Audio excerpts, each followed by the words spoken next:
Hi, my name's Jason Christensen, and I'm an INFP personality type. And INFPs naturally form bonds with animals. This was interesting for me to learn, looking back on my upbringing and how much I bonded with dogs and horses. Um, these are things I do to help in situations with dogs, raising them, random encounters with dogs. This is a town, unfortunately, where you encountered loose dogs often. So I figured out for myself how to methods to deal with them when situations could be worse. The dog is sizing you up, trying to figure out what you're all about. This this is not an instructional video. We live in Sioux country here. I'm in Lakota Sioux country. By Sioux country, I mean everybody's interested in going after somebody and saying, "You told me to say this or that." But then I watch some of these videos on YouTube, and everybody is being an authority on whatever else, and I don't know what their credentials are. So you already have mine. Mine is that I'm an INFP personality type. So I like to talk with dogs. I talk with them a lot. And it's my opinion that we underestimate vastly the intelligence of animals, how much they understand, what they perceive. Of course, 90% of communication is through body language for humans, so you have to think that's probably universal for all animals, that the majority of communication comes through body language. Um, I disagree with a lot of approaches to dog training, giving simple commands. And first of all, it seems like nonsense. Why do you need to teach a dog to sit and stay? It's kind of demeaning. It's demoralizing. Okay, explain to me why that's necessary. I mean, if it's in like a military arena or law enforcement, maybe that's a different situation. But just for the sake of humiliating an animal, like, okay, I have to sit here. I mean, I guess that's where I differ, as I see animals as equals. I don't think of them as subordinate, and I don't feel like they should be treated as subordinates. Um, my approach to working with my German Shepherd was just walked it with him. I spent a lot of time with him. I talked to him. I try not to correct unless it was something serious, and it's to avoid some sort of a problem. But I felt like he could figure out on his own. Just work with him, and as he's developing, just work with him, and he's going to figure out what's appropriate, what's not. They're so aware, and they are perceiving us and how we behave when we're probably not even intentionally trying to teach them a lesson. We're just going on about our business. So one thing I did read in a book on dog behavior is if you're with a dog and there's another loose dog or another dog and there could be a confrontation, just go somewhere else, turn the block, go off into the field. It's I see that all the time. People just insist on going right through and see what happens. No, I try to diffuse it. If there's another dog and it's kind of sizing up, just diffuse. Try to diffuse the situation. Just be, pleasant and interactive with dogs.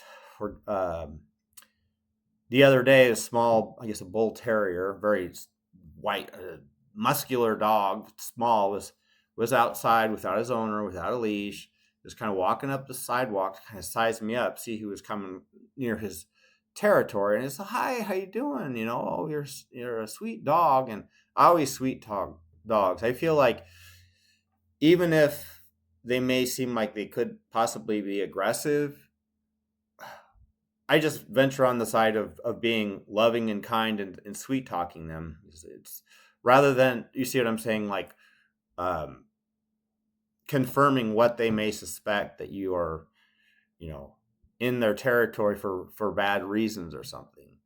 Anyway, this white little dog, after I talked to him for a while, he came up, he sniffed my foot. It was just long enough for the owner to come out and pick him up and say thank you to me, because I did keep the dog from going into traffic. And I'm amazed at the times I've encountered people and their dog is loose and the dog is about a block away and kind of running around the yard, probably because it's not getting enough exercise, so it has all this energy to burn. And the owner's walking after and calling and having no success. And then I'll just crouch down and look the dog in the eyes, and the dog will come. And then the owner's kind of amazed, like, wow, how did you do that? Well, it's simple. Get on their level. It's kind of along the line still of talking, being on their level, communicating with them as equals. I mean, don't humiliate the animal, like teaching them this or being, it's like, first of all, they're smart. And there's a reason we get dogs, is because they're very loving, nurturing. They give a lot of therapy. I get the whole protectorate thing. I had a German Shepherd, and I felt a lot safer with him, but I also didn't feel like I needed to train him to protect me, because that's instinctual for him as a German Shepherd. Speaking of a German Shepherd, there's another, when I ride my bike to the swimming pool, there's a German Shepherd I see out in the yard, and it's a small fenced-in yard. And I personally feel sorry for the dog. I don't think it's ever walked. Take him to the dog park. That dog wants to just run and run and run. I know what it was like with my German Shepherd. He just loved to run and run and run and exercise.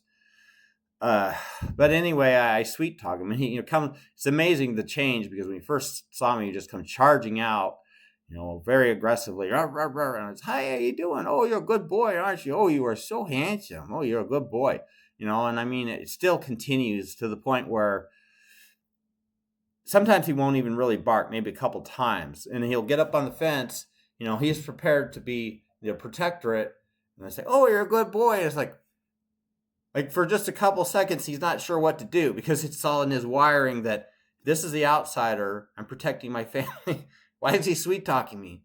Like, I think to myself, in some situation, that 2 seconds of hesitation could be very valuable. I mean, there are situations where I am genuinely scared.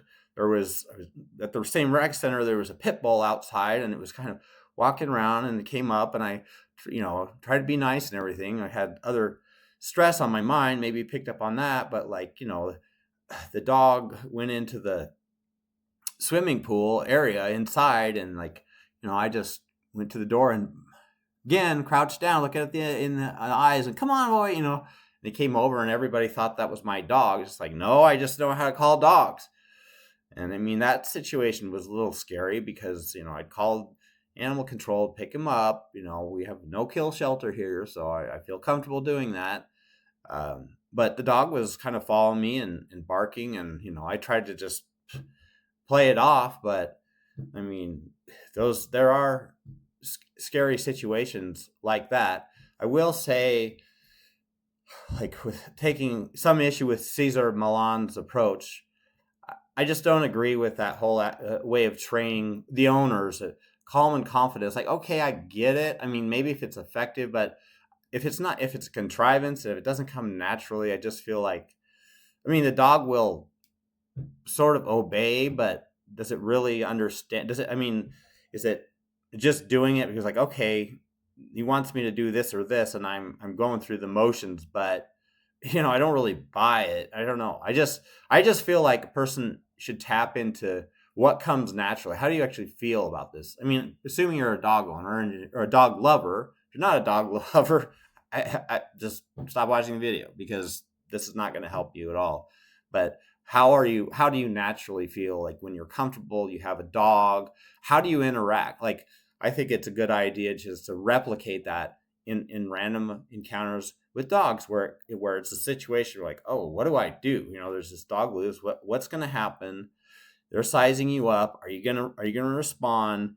They're tensing up. Are you gonna tense up? Are you gonna be like, oh, hey, how's it going? Hey, nice to see you. Break that tension. So that's what I do, and I find it to be highly effective. I'm not giving it as advice. It's just telling you a story. Hey, this is what happens to me, or I've learned over the years that, this works best for me. I do that to horses too. I mean, I know that the psychology of horses is a little different. You can sweet talk and everything. And I think that they are responsive to that too. It's like you're giving them information about you.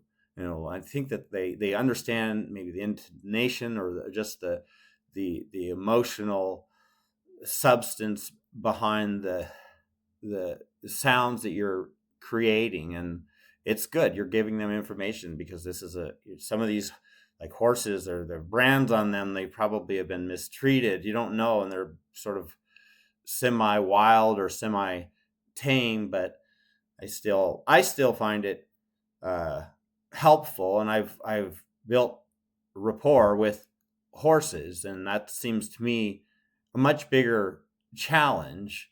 And I'm very fascinated with psychology of dogs versus horses. So again, I'll say I am an INFP personality type. It's kind of, in a way, knowing that, what I've read, that INFPs naturally form bonds with animals, it's given me some confidence in how I interact in my approach, which some would say is unconventional, and it goes against the grain of dog training and so on. But I have a lot of different views on it. I don't believe, unless it's your mode of transportation. I don't believe in putting horses on. I don't believe in putting saddles on horses.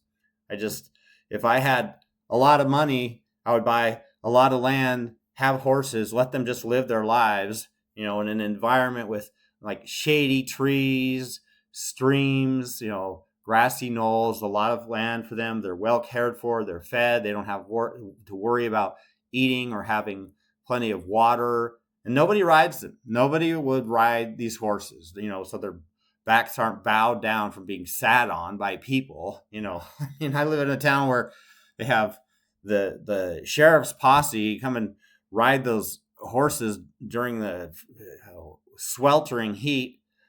And a lot of them are just disgustingly obese, the people sitting on them. And I really feel like that is a form of animal abuse. I'm sort of getting off track, but